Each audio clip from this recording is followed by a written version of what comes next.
Fala, gente, tudo bem com vocês? Professor Márcio aqui para mais um vídeo do Filosofia Essencial e hoje a gente vai trazer um tema que é muito importante para todo mundo e com certeza você vai adorar, que é a mitologia. Então, se você não se inscreveu ainda nesse canal, deixa aqui a sua inscrição, o seu like, porque com certeza vai fazer toda a diferença esse vídeo para você.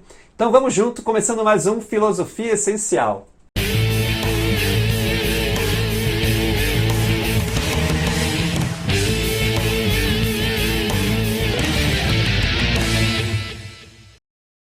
O que não te contaram sobre mitologia ou curiosidades que talvez você não saiba, mas que com certeza vai fazer toda a diferença. Vai te ajudar bastante a compreender esse universo e vai aí expandir a sua mente para outras realidades. Tá, então vamos começar pelo começo, né, professor? O que é mitologia, então? A mitologia, pessoal, a princípio, é uma narrativa que foi construída ao longo do tempo pela via oral e que tinha a finalidade de explicar, né, os fenômenos da natureza, aquilo que acontecia no mundo, mas também transmitir valores, conhecimentos de pai para filho ao longo das gerações. Com o passar do tempo, a mitologia foi dando lugar ao conhecimento filosófico, foi dando lugar ao pensamento racional, ao logos, não é?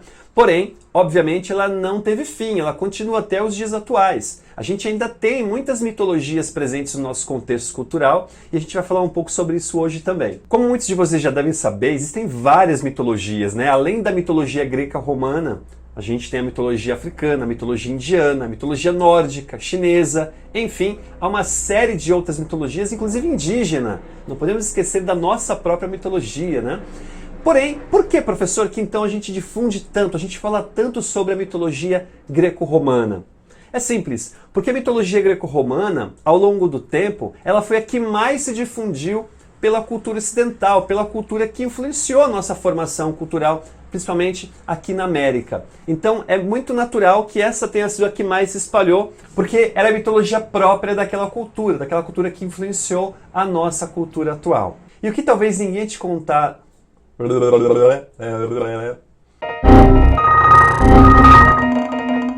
E o que talvez ninguém tenha te contado em relação às diferentes mitologias? Primeiro, grande parte dessas mitologias, especialmente a mitologia greco-romana, mas também a africana e a egípcia ali no norte da África, é que ambas têm um mito de criação. Todas elas têm uma forma de explicar ou tentativa de explicação para o início, a origem do mundo como nós o conhecemos.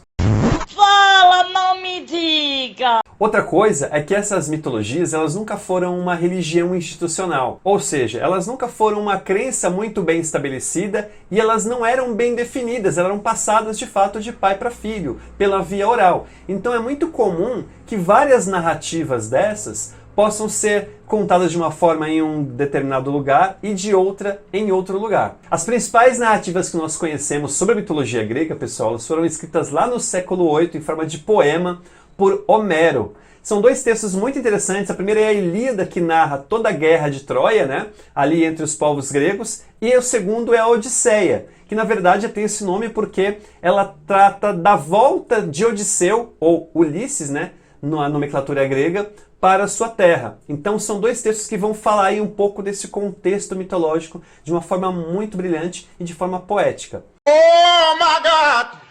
Um outro autor que vai trazer então esse contexto mitológico de uma forma brilhante é Hesíodo. O que se sabe sobre Hesíodo é que ele narra ali nas suas histórias a origem, o nascimento dos deuses, portanto a teogonia, e também, obviamente, a origem dos homens a partir dos deuses, que nós chamamos de cosmogonia.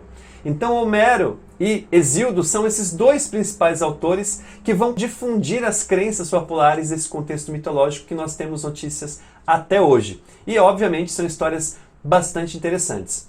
Alguns autores vão dizer que talvez eles nem tenham existido, principalmente Homero, porque há alguns textos que contam a sua história, que falam sobre ele, não são tão precisos assim. Porém, de alguma forma, eles contribuíram muito para o que nós sabemos hoje sobre mitologia. Agora, professor, qual que é a importância da mitologia para os nossos dias atuais? Existe alguma função? Existe um mito que a gente pode dizer que são mitos atuais? Sim, na mitologia grega, como a gente está estudando, a gente percebe que os deuses eles têm poderes fantásticos, realizam obras homéricas, como a gente já viu. Agora, o que isso tem a ver com a nossa realidade? Geralmente, nos dias atuais, a gente atribui a jogadores de futebol, atrizes, modelos belíssimas ou até mesmo cientistas o nome de deuses. Compara esses caras, a essas personalidades, como se fossem pessoas maravilhosas, porque eles realizam coisas que nós consideramos excepcionais, especiais. Então por isso que eu tenho aí uma referência do Neymar ou do Cristiano Ronaldo pro futebol. Vemos aí os modelos que acabam influenciando e até criando tendências na moda. E aí no campo da ciência, quando a gente tem, por exemplo, um Einstein, um Stephen Hawking, que são grandes pensadores e acabam desenvolvendo obras impressionantes, essas pessoas acabam se tornando referências quase que mitológicas nos dias atuais. Eu falei do futebol, mas a gente poderia falar de outras áreas também, como na área da política, da literatura. Quando a gente usa a expressão mito, ou pai dos pobres, ou quando a gente cria um busto de um artista na praia, como por exemplo Drummond de Andrade, isso também remete a uma ideia mitológica, ou seja, alguém que funciona, alguém que exerce a função de referência para a vida das pessoas. Por fim, eu queria deixar aqui algumas dicas de filmes para você que gosta de mitologia, que se interessa por esse tema. Tem aí um filme clássico que é muito interessante, que é A Fúria do Titã. Tem duas versões, a versão de 1981, que é um clássico, você vai ter ali várias referências à própria filosofia, e tem uma versão mais atualizada, que foi agora de 2010.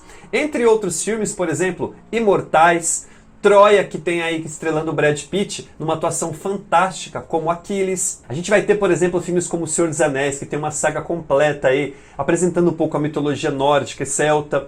E para puxar um pouco a sardinha aqui para o Brasil, a gente tem uma versão muito bacana do Orfeu Negro, da década de 50 e 60, e uma versão atual de Orfeu e Eurídice, que conta a história aí do Orfeu na relação com a Eurídice, só que nos morros do Rio de Janeiro, com o samba carioca, algo muito bacana que vale muito a pena assistir, e estrelado pelo Tony Garrido também, aquele cantor do Cidade Negra. Além dos filmes, eu quero deixar aqui duas indicações de livros para vocês que gostam, que se interessam por mitologia. O primeiro é esse aqui, do Jean-Pierre Vernant, O Universo, os Deuses e os Homens, que é uma edição muito bacana e que vale muito a pena ler. E tem esse aqui do professor Clóvis de Barros Filho, que é muito bacana, chamado Deuses para Clarice. É uma conversa, um diálogo entre o professor Clóvis e a sua filha Clarice, falando sobre mitologia, então vale muito a pena, essas duas obras são fantásticas.